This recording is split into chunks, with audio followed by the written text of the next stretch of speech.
de om trezit din somn și pus să umplu un biberon într-un sistem prea monoton, într-un sincron îmbătrânit și un viitor nedefinit. Cu doi copii pe cap au zis că s-au grăbit. Și după 90, când toată țara zâmbea, lumea bună lua, deja se împărțea pe față, dar nimeni nu se siza că în stânga, în dreapta nu se uită nimeni și nu-i minte mult. Așa și-au tras unii conductă cu mărți și valută. Ascultă, de unde vine acea durere acută? Din pormoneu, por mereu gândul că doar pornit mereu rubrându ca la ghișeu. Totul se mișcă încet și greu și încerc și eu să mă ghidez după un traseu. Că-i aud pe mei cum vor să-mi bage în cap idei să fiu, să fac ca ei. Că ei nu au avut tot ce-i normal să vrei și-au tras din greu pentru un cer senin nu plin de nori. Să-i văd acum cum s-o filesc ușor ca două flori.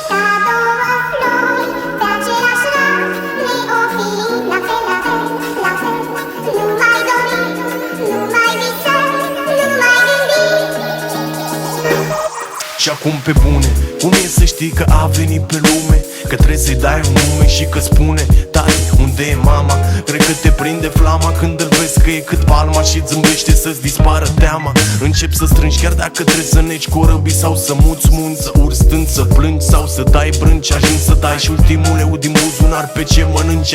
Atunci nu-ți vine nici să te mai culci. E somnambul, îi dai cu alcool și sticla-i gata în două guri. Încep să spargi prin casă, copilul plânge, tu înjuri. A doua zi te jur că nu mai faci ca ai avut și tu dragi. Încerci să împaci pe toată lumea, dar mai mult te ataci. Ei zic că locul tău e printre maniaci, dăia care pasă pe trăgaci. Taci, îți iei haina și umbra și te uiți la ea. Ea ți aruncă priviri ce dor și-ți dau fiori, că voi trebuia să înfloriți ca două flori.